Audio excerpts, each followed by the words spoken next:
Hai semuanya, gimana kabar kalian? Semoga selalu dalam keadaan baik. Jadi welcome back teman-teman di Andre Grayston Channel, dan di video kali ini kita akan mengulas kembali untuk update news dan juga pergerakan dari market, khususnya market Bitcoin.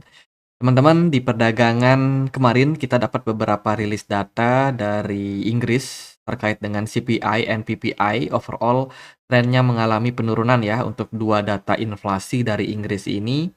So far so good. Dan di perdagangan dini hari tadi itu ada keputusan terkait dengan suku bunga dari The Fed atau Bank Sentral Amerika, di mana masih mematok suku bunga di poin 5,5%, teman-teman. Yang berarti suku bunga sudah ditahan dalam beberapa kali pertemuan FOMC. Dan juga Jerome Powell memberikan statementnya. Jadi kita akan ulas sedikit statement tentang Jerome Powell.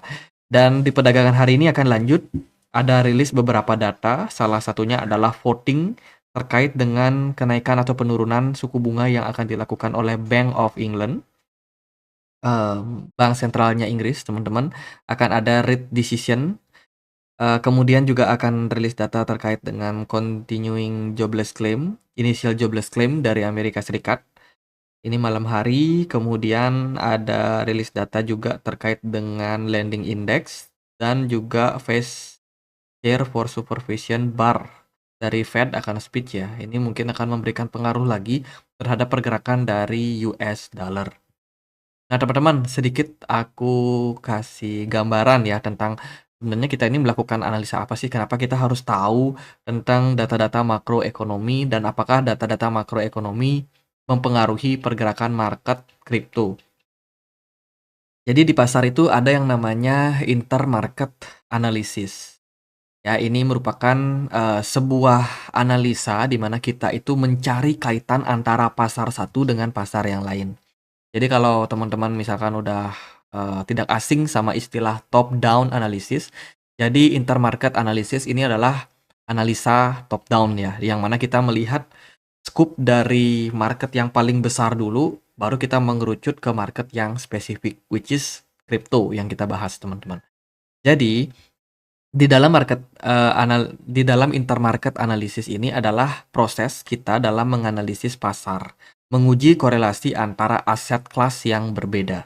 Contohnya kita lihat nih, korelasi dari US dollar atau dollar index itu bisa mempengaruhi market-market lain seperti gold, saham, ataupun market crypto, which is itu Bitcoin, teman-teman.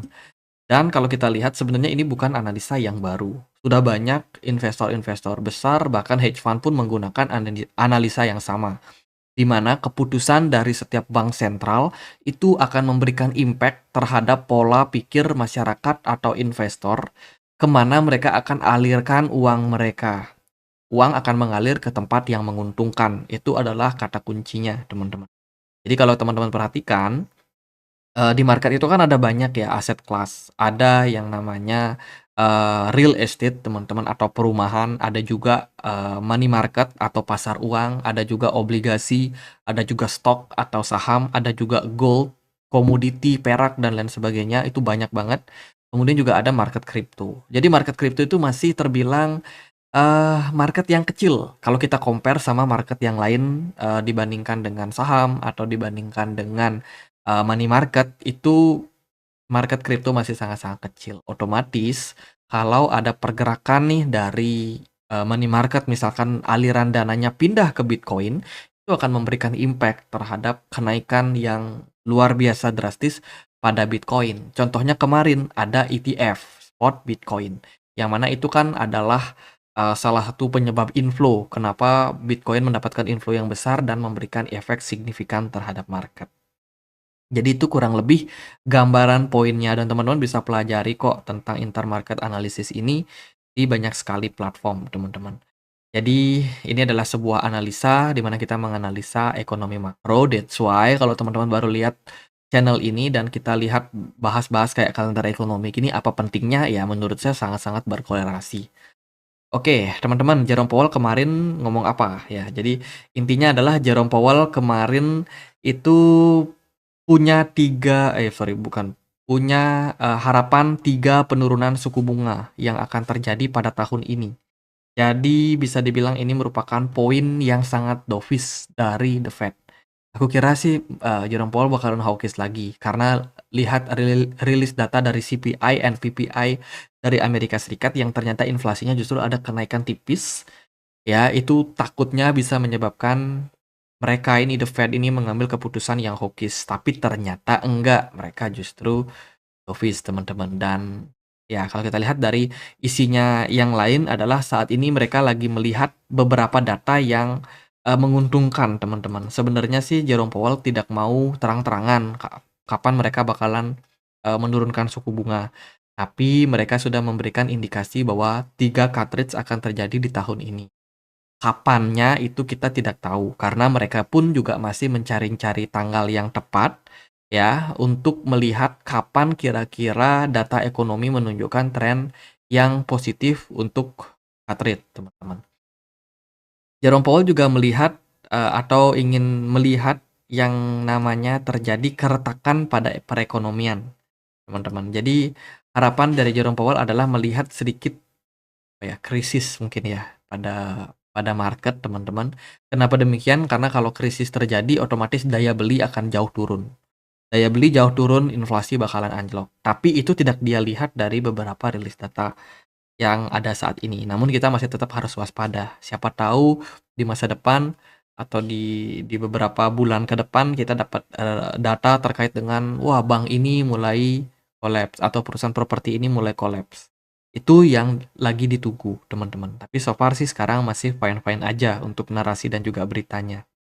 Kemudian dia juga melihat saat ini labor market atau pasar ketenagakerjaan itu masih sangat-sangat kuat. Namun meskipun pasar keuangan sangat kuat, tapi penurunan suku bunga itu tidak akan terhindarkan ya. Jadi pasar yang bagus ini tidak akan menyurutkan niat dari mereka untuk menurunkan suku bunga. Jadi dari pernyataan-pernyataan Jerome Powell ini menunjukkan bahwa dovish ya. Jerome Powell udah berbicara terkait dengan cut rate, teman. Oh iya teman-teman, biar nggak sampai lupa. Jadi teman-teman kita lagi ada ngadain campaign ya.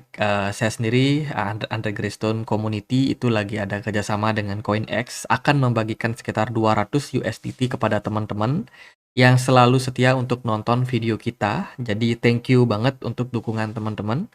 Ya, kita akan ada campaign teman-teman. Ini udah aku mulai dari 19 Maret sampai 21 Maret 2024 ya. Which is itu hari ini terakhir teman-teman. Jadi buat kalian yang mungkin ketinggalan informasinya, silakan teman-teman bisa ikutin campaign ini. Ya, gampang banget teman-teman tinggal melakukan pendaftaran aja di platform CoinX tanpa deposit, tanpa KYC ya. Kemudian teman-teman join di komunitas Telegram dan Twitter kita. Dan juga isi beberapa pertanyaan di sini teman-teman untuk memudahkan verifikasi hadiahnya. Jadi kita udah dapat sekitar 45 jawaban, yang berarti yang ikut udah 45 orang ya. Hadiahnya itu 200 US dollar untuk 10 orang. Jadi masing-masing akan dapat 20 USDT. Jadi ya kita akan distribusikan hari ini nanti malam. Maybe kalau nggak berhalangan aku akan coba bikin live. Semoga bisa teman-teman. Oke, kita akan lanjut lagi ke pembahasan dari market. Jadi buat teman-teman yang mau ikutan langsung cek link yang ada di kolom deskripsi. Oke, dari inflow gimana nih? Jadi aliran Bitcoin ETF bersih saat ini masih lagi dalam proses negatif, teman-teman. Artinya ada outflow yang cukup besar yang masih terjadi, yang didominasi oleh Grayscale. Bahkan untuk beberapa perusahaan hedge fund kayak BlackRock itu masih dalam akumulasi. Hanya saja akumulasinya ternyata tidak sebanyak beberapa minggu kemarin. Kemudian kalau kita lihat juga dari apa namanya on-chain, ternyata banyak orang yang nge-short ya. Ketika pergerakan Bitcoin ini lagi turun-turunnya, dominasi short itu meningkat, teman. Nah, market kayaknya lagi naik ya. Mungkin banyak yang kena liquid short, teman-teman. Kemudian berita datang dari Ethereum ETF yang mana kabarnya ini bakalan kembali ditunda, teman-teman. Jadi sudah beberapa kali ya teman-teman dari pengajuan Ethereum ETF ini mendapatkan penundaan. Kemarin itu ada hedge fund Hasdaq sama ARK Invest yang tertunda lagi, teman-teman, dan dijadwalkan untuk next keputusannya ada di 30 Mei terkait dengan keputusan dari ETF Ethereum. Saat ini dari Seaford ini adalah salah satu analis dari Bloomberg yang mana cukup aktif berbicara terkait dengan ETF market, teman-teman, itu kurang optimis dengan peluncuran Ethereum spot ETF ini, teman-teman. Karena ada beberapa sentimen yang kurang begitu bagus sebenarnya, ataupun minat pasar pun juga agak kurang.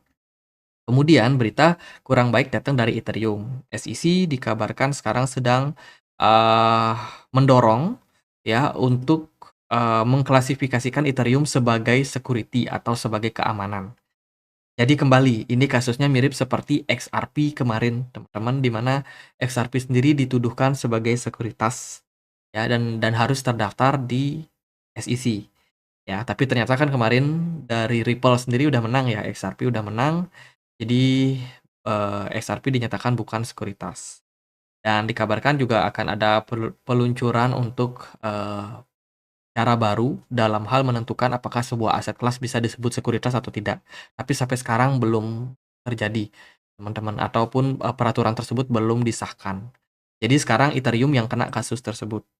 Ya, Ethereum Foundation is under investigation of state authority. Jadi Ethereum lagi dijegal-jegalnya sekarang nih, teman-teman. Menurut laporan dari CoinDesk, salah satu non-profit organization yang berbasis di Swiss ya, itu sekarang lagi dalam proses investigasi terkait dengan adanya sebuah perbincangan di GitHub community, teman. Jadi Ethereum lagi dihajar habis-habisan.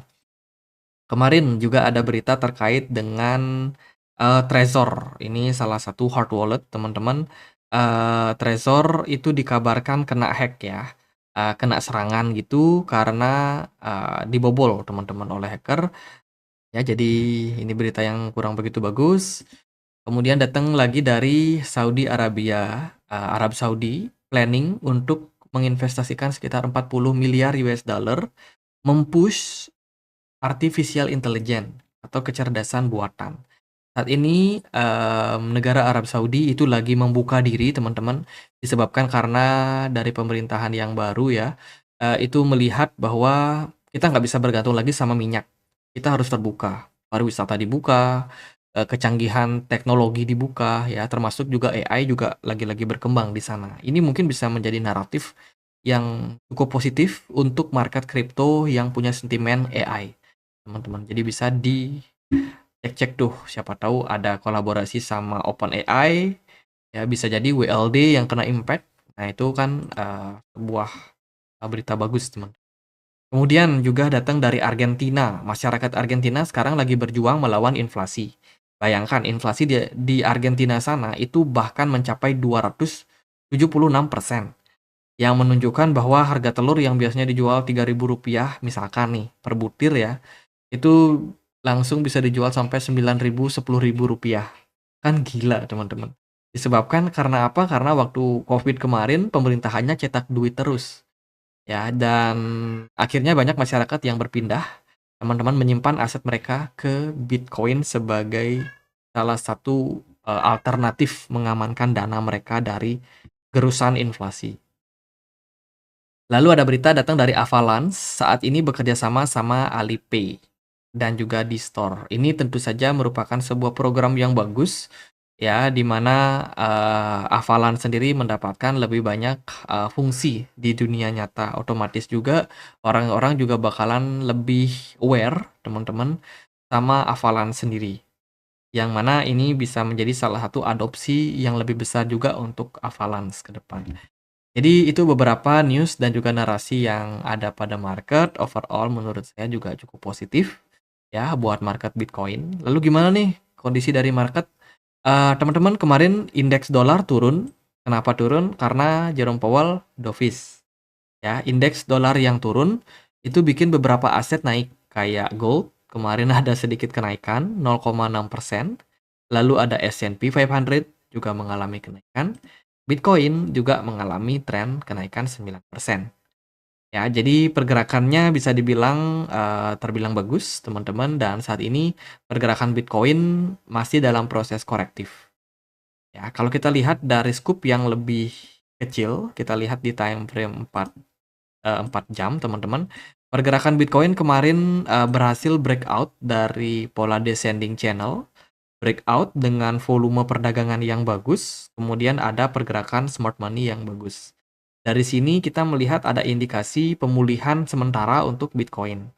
Jadi sedikit recover ya, meskipun belum tentu Bitcoinnya bakalan lanjut naik tinggi. Bisa jadi ini adalah sebuah recover sementara teman-teman, and then kita mungkin akan masih dalam tekanan jual. Karena itu biasanya tradisi yang terjadi ketika Bitcoin menjelang halving. Tapi apapun itu, teman-teman, kita tidak akan bisa memprediksi market secara real, secara benar 100%, teman-teman, disebabkan ya karena ada banyak faktor yang mempengaruhi kenaikan dan penurunan dari Bitcoin. Tapi yang pasti adalah kenaikan yang terjadi kemarin itu merupakan sebuah sentimen yang bagus buat market. Smart money di time frame 1 jam kemarin juga ada peningkatan, tapi nggak terlalu signifikan. Teman, kalau menurut saya sih ini hanya proses retracement sementara saja buat Bitcoin. Kemungkinan masih akan dalam tekanan jual dalam beberapa waktu, teman-teman. Jadi, manfaatkan proses koreksi yang terjadi pada Bitcoin ini untuk kill barang. Kemarin BTC Dominance mengalami penurunan 1,3%. Ya, market-market altcoin kemarin rally lumayan kayak Ethereum, Doge, GRT, kemudian Kaspa, BNB, ya mayoritas altcoin kemarin naik mendekati 10%, bahkan ada yang belasan persen. Jadi ya kongres buat teman-teman yang udah cicil barang. Ingat ya, dalam kondisi koreksi-koreksi seperti ini, manfaatkan buat cicil. Karena kalian nggak akan ditunggu sama market, teman. Market akan bergerak sesuai dengan supply and demand. Kalau permintaannya banyak, market akan naik. Kalau permintaannya rendah, market juga akan turun. Jadi manfaatkan aja proses koreksi selama kita belum tahu di mana bottomnya. Jadi ya itu teman-teman, keputusan itu penting banget untuk diambil meskipun kita tidak tahu kapan bottom tercipta. Dan untuk posisi Bitcoin saat ini sih menurut saya juga masih cenderung bagus. Ya, koreksinya di bawah level 70.000 itu menjadikan Bitcoin dapat diskon, teman-teman, udah diskon mungkin puluhan persen ya. Mungkin 20 atau belasan persen gitu. Dan dari beberapa indikator seperti MACD overall masih bagus, hijau. Kemudian dari smart money-nya juga ada sedikit yang masuk. Teman-teman, untuk saat ini level resistance yang bisa kalian perhatikan yaitu di kisaran 70.000 buat Bitcoin. Let's say kalau dia ke-reject di level tersebut, maka target untuk balik turun ke 64.400 akan terbuka. Kalau dari saya sendiri sih, kalau Bitcoin bisa turun sampai 55.000, ya itu bagus teman-teman, kesempatan lagi buat cicil beli. Harapan saya sih bisa dapat diskon lagi ya, teman-teman. Harapannya, apakah benar apa enggak ya nggak tahu juga, teman. Kalau dari time frame daily, pergerakan Bitcoin itu sebenarnya masih belum closing sih untuk time frame daily-nya. Tapi overall kalau kita bisa closing di atas level 68.000 itu menjadi indikasi bagus. Berarti ada bullish engulfing yang terjadi pada Bitcoin dan kemungkinan Bitcoin masih bisa rally. Tapi kalau kita closing daily-nya di bawah level dari 68.000 ya bisa jadi pergerakan market akan cenderung mengalami fase koreksi lanjutan. Jadi gitu aja paling buat update kali ini. Semoga videonya bisa bermanfaat. Oh ya teman-teman, kita lupa kasih kata kunci ya buat teman-teman yang ngikutin event kita. Jadi kata kuncinya adalah Satoshi Nakamoto. Teman-teman bisa tulis dengan huruf capital. Karena di form ini itu aku ada minta kata kuncinya apa. Jadi masukin aja kata kuncinya Satoshi Nakamoto. Oke, jadi gitu aja. Semoga video kali ini bisa bermanfaat. Untuk informasi lebih lanjut, kita ada komunitas diskusi di Telegram, tempat aku untuk berbagi informasi-informasi terbaru. Buat teman-teman yang mungkin mau join, linknya ada di kolom deskripsi video ini. Itu aja, akhir kata saya Andre, makasih.